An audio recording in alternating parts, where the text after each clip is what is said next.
most dishonest people. They've got a couple of reporters in that newspaper who are so bad. It's hard to portray the president in a unbiased light when the words that are coming out of his mouth are apologetic toward white supremacists. I feel like Trump is a sort of an idiot, but who's normal. He's extremely religious. I'm speaking off the record. Who here would like us to release undercover videos inside their holy grail, the New York Times? Fake news, New York Times edition. Our American Pravda investigation into the old gray lady continues. This time, our insider hails from the New York Times' London headquarters. She is an online editor who picks the top stories for the paper's subscriber base. Her name, Desiree Hsu. And as we dig deeper, we get closer to who these people really are and what they believe in. So I monitor breaking news, write alerts, and then also essentially my job right now is to curate the front pages. Ms. Hsu was eager to tell our journalist about the internal culture of the New York Times. When I click on the New York Times, the whole page was Trump. When? Now? No, I mean during the election. Part of it was because it was sensational. So people, but also I think one of the things that maybe journalists were thinking about is if we write about him, about how insanely crazy he is and ludicrous his policies are, then maybe people will read it and be like, oh wow, maybe we should vote for him. As Hsu describes, the New York Times crossed the line from journalism to advocacy in the reporting of candidate Trump. Framing coverage to influence the election is a scary revelation. The Times Ethical Handbook clearly states, quote, journalists have no place on the playing fields of politics. Staff members are entitled to vote, but they must do nothing that might raise questions about their professional neutrality or that of the Times, unquote. Our main stories are supposed to be objective. It's very difficult in this day and age to do that. Why? Because when you have something like the Charlottesville story, it's hard to portray, for instance, the president in a unbiased light when the words that are coming out of his mouth are apologetic toward white supremacists, which is what they were. Hsu went on to share her own feelings about the president. I feel like Trump is just a sort of an idiot in a lot of ways, just an oblivious idiot. Her thoughts on Vice President Mike Pence were striking. If you impeach him, then Pence becomes the president, like Pence, who's horrible. I think maybe possibly worse than Trump. Why is that? I don't know much about him. You think Pence would be worse than Trump? Yes, I'm speaking off the record. Why? Pence, he seems like a family guy. He's extremely religious. Extremely religious. He at one point backed a bill that hinted at conversion therapy for gay people, which is electrocution, stuff like that. Hsu suggests that Pence's religious faith makes him unfit to lead. With attitudes like that, it's no wonder why many see the Times as biased. And according to Hsu, this unfair reporting goes far beyond the paper's politics. As it turns out, bias is great for the bottom line. Since the election, speaking on, for the New York Times, our subscriptions have skyrocketed since, they call it the Trump bump. The Trump bump. This wasn't the first time we heard of the so-called Trump bump. Times audience strategy editor Nick Dudick made the exact same point. Honestly, Trump has driven us more business than anybody else. Anytime he says failing, we get a boost in subscribers. Really? Yep, so it kind of works both ways.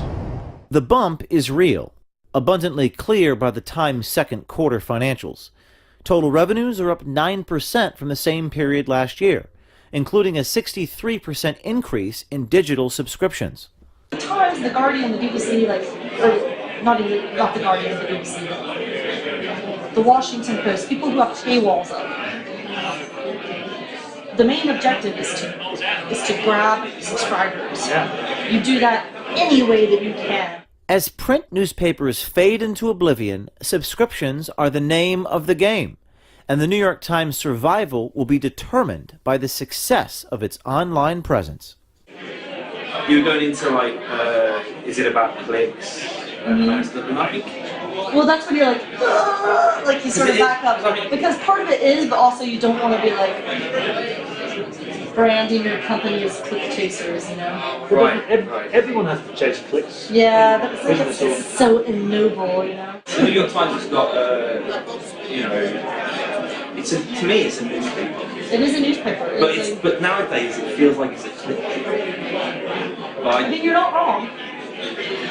Like, I would love to be able to speak my mind completely about, if I ever leave the Times, I'll go back to you guys and tell you this kind of thing. But, I mean, there's, like, and this is what I was trying to say, is, like, the last couple of years it's changed for that.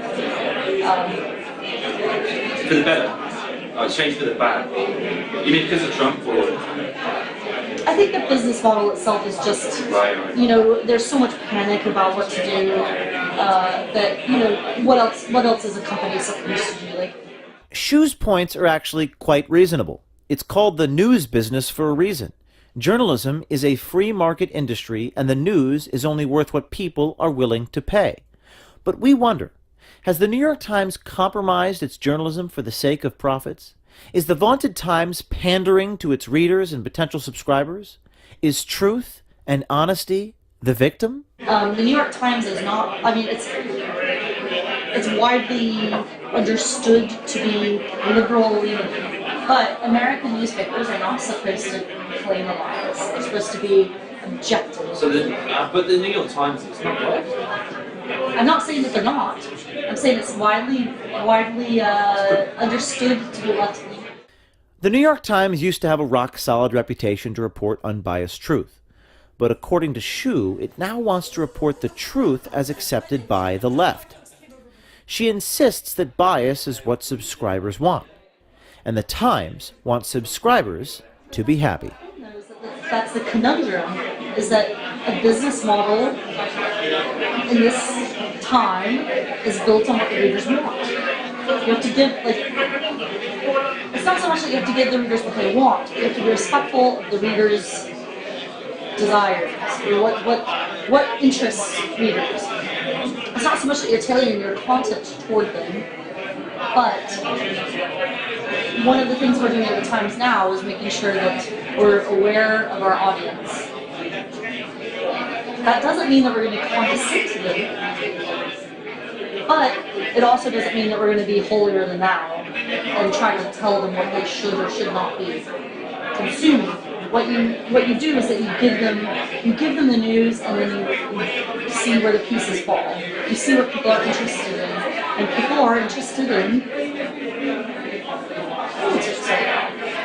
And a lot of the readers, some of them are liberal.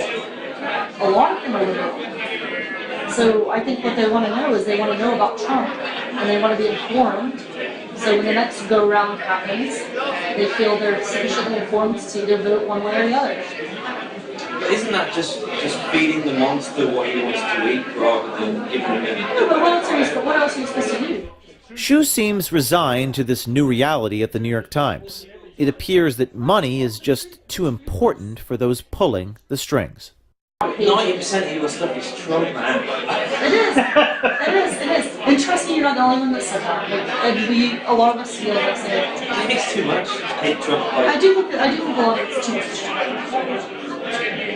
I mean, however, there's layers of people like I'm here, and then I have about 3 layers above me of people whose opinion matters more than mine. What do you mean?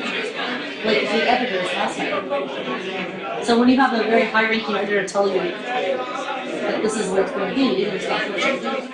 We wonder if one of those high-ranking editors Shu refers to might be executive editor Dean Baquet. He commented on the video we released last week about audience strategy editor Nick Dudick. He caught a kid, a guy in his 20s, who, to give you an idea, they portray him as a very powerful figure in the New York Times. I'd never met him. When did he start? Started 6 months ago. And he has a very entry-level job at the New York Times. Mr. Baquet, Desiree Hsu is a senior editor on your paper. What do you have to say about her statements that your paper has an editorial agenda? I think one of the things that maybe journalists were thinking about is like, oh, if we write about him, about how insanely crazy he is and ludicrous his policies are, then maybe people will read it and be like, oh wow, maybe we should vote for him. In another intriguing development, perhaps in response to our reporting about bias at the New York Times, the paper updated their social media guidelines for their employees late last week. The key point: in social media posts, our journalists must not express partisan opinions, promote political views, endorse candidates, make offensive comments, or do anything that undercuts the Times' journalistic reputation. It's almost like they're saying, you can have your liberal bias, just don't let anyone know about it. If there's one thing we learned from our American Provident investigation, it's that the mainstream media is not what it used to be. Objectivity takes a backseat to a political agenda, journalism takes a backseat to fake news, and the truth takes a backseat to money. Things aren't going to change on their own. People aren't going to change their behavior unless they're exposed, unless we shine a light on it. And we have people in the field operating day and night, and they've only just exposed the tip of the iceberg. Just wait until we expose the rest of it. Subscribe now.